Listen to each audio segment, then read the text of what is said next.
우선 지난 7월 20일자로 발표된 세제 개편안에 따르면 2022년 1월 1일 이후 납세 의무가 성립하는 분부터는 상속 또는 일시적 2주택 또는 지방에 소지하는 저가주택인 경우에는 예외적으로 종합부동산세에서 1세대 1주택을 판단을 할 때 주택수에서 제외되는 특례 규정이 신설이 되었습니다. 이 중에 상속주택에 대해서 이야기를 좀 더 자세히 드리도록 하겠습니다.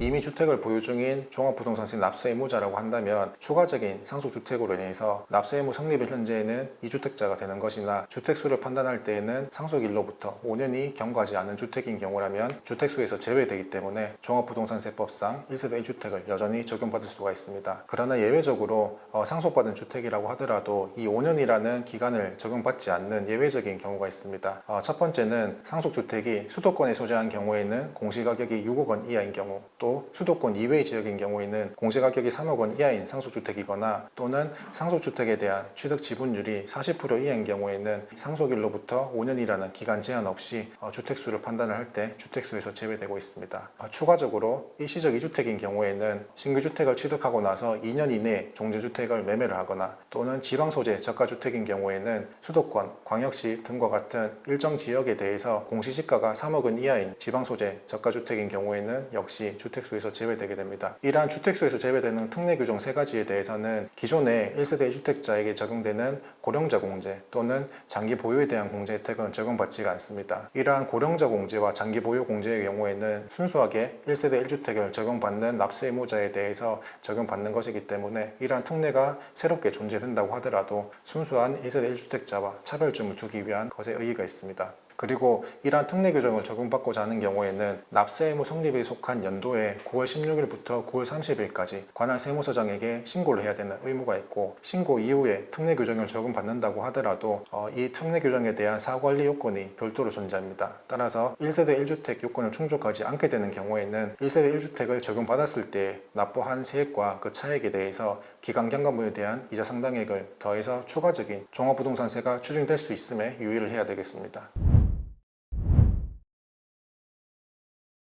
자, 종합부동산세는 과세기준일인 매년 6월 1일을 기점으로 과세 대상이 되는 주택분, 과세표준에 대한 금액을 합산해서 종합부동산세를 신고하게 됩니다. 이러한 종합부동산세는 원칙적으로 인별과세를 원칙으로 합니다. 따라서 하나의 주택에 대해서 A라는 사람과 B라는 납세 의무자가 각각 50%에 대한 지분이 있다고 하더라도 그 50%에 대한 지분을 서로 각자 인별로 나눠서 서로 다른 납세 의무자 되는 것을 원칙으로 합니다. 그러나 한 가지 예외가 있습니다. 그 예외는 하나의 주택에 대해서 부부가 공동으로 소유를 하고 있는 경우에는 그 공동 소유자의 지분이 가장 높은 자, 지분이 가장 높은 자를 그 전체 주택에 대한 전체 납세 의무자로 선택을 할 수가 있습니다. 만약에 지분이 가장 높은 자가 지분이 서로 동일하다고 한다면 연령이 많은 연장자를 상호간의 합의에 따라서 납세 의무자를 서로 선택할 수가 있습니다. 이러한 1주택에 대해서 부부 중 한 사람이 전체 납세 의무자가 되는 경우에는 몇 가지 요건이 있습니다. 이 부부 모두 거주자에 해당이 되어야 되고, 이 부부를 포함한 세대원 전원이 다른 주택이 없는 것을 요건으로 하기 때문에 한 주택에 대한 세대원 전체에 대해서 그 주택을 소유하고 있는 부부에 대해서 특례 요건을 적용을 하게 되는 것입니다.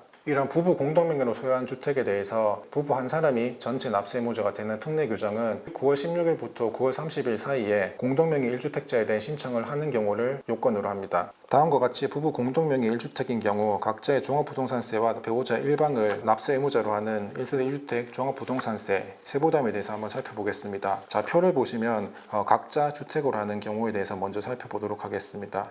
각자 인별과세를 원칙으로 하기 때문에 기본공제도 이번 세제 개편안에 따라서 2023년 1월 1일 이후에 적용되는 9억 원을 가정을 하겠습니다. 따라서 종전 6억 원이 아니라 상향된 9억 원을 기준으로 각자 기본공제를 적용받게 되고, 1세대 1주택자에게 적용되는 고령자 공제와 장기보유 공제는 적용이 제외됩니다. 그리고 신청 여부는 별도로 필요 없기 때문에 인별과세에 대해서 각자 납부한 세금에 대해서 합산하는 금액이 그 부부 전체에 대한 종합부동산세 세부담이 되는 것입니다. 그러나 특례 규정에 따라서 한 사람이 1주택을 전체 신고를 하는 경우에는 기본공제는 1세대 1주택자에 대한 기본공제가 적용되기 때문에 이번 세제 개편안에 따른 12억 원이 적용이 되는 것입니다. 그리고 추가적으로 1세대 1주택자에 대해 적용되는 고령자 공제와 장기 보유 공제도 함께 적용이 가능하기 때문에 각자 나누어서 인별로 적용하는 것보다 훨씬 더 많은 공제규 적용을 함께 적용받을 수가 있습니다. 그리고 앞서 말씀드린 바와 같이 특례를 통해서 종합부동산세를 계산하고자 하는 경우에는 일정 기간 내에서 신청을 해야 되기 때문에 신청 요건도 함께 필요하다는 것이 별도의 추가적인 요건이 되겠습니다.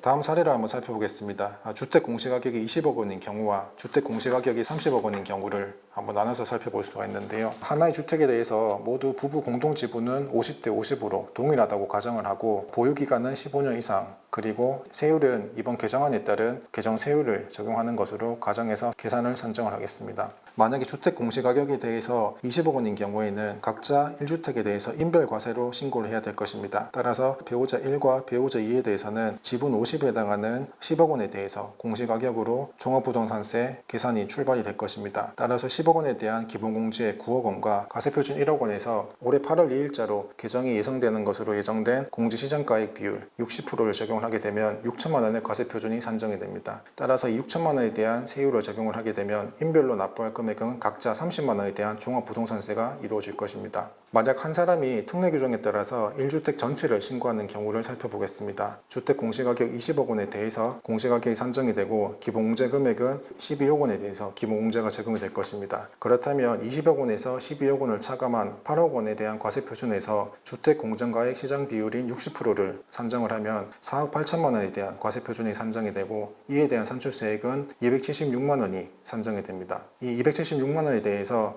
보유기간이 15년 이상이기 때문에 장기보유공제에 대한 50%를 적용을 받고 또 납세 의무자에 대한 연령이 70세 이상인 경우에는 최대 40%를 공제받을 수 있기 때문에 이러한 고령자 공제와 장기보유공제를 함께 적용받음으로써 최종적으로 납부할 금액은 27만 6천 원에 불과합니다. 따라서 각자 인별로 과세했을 때 종합부동산세 세율을 합한 세부담 60만 원과 특례규정을 적용받아서 한 사람이 신고를 했을 때 적용받게 되는 세율에 대한 부담은 대략 46% 정도 종합부동산세를 경감할 수가 있습니다. 만약에 주택 공시가격을 20억 원이 아니라 30억 원으로 더 높은 경우에는 어떤 효과가 있는지 살펴보겠습니다. 마찬가지로 원칙에 따라서 인별과세를 하는 경우에는 각자 납부할 금액이 192만 원입니다. 그러나 특례 규정에 따라서 한 사람이 1주택을 전체 신고를 하는 경우에는 납부할 종합부동산세는 84만 원에 불과하기 때문에 각자 인별로 납부할 종합부동산세의 합계액을 비교를 했을 때는 대략 22% 수준의 종합부동산세를 부담하는 것으로서 세부담을 마무리할 수가 있습니다.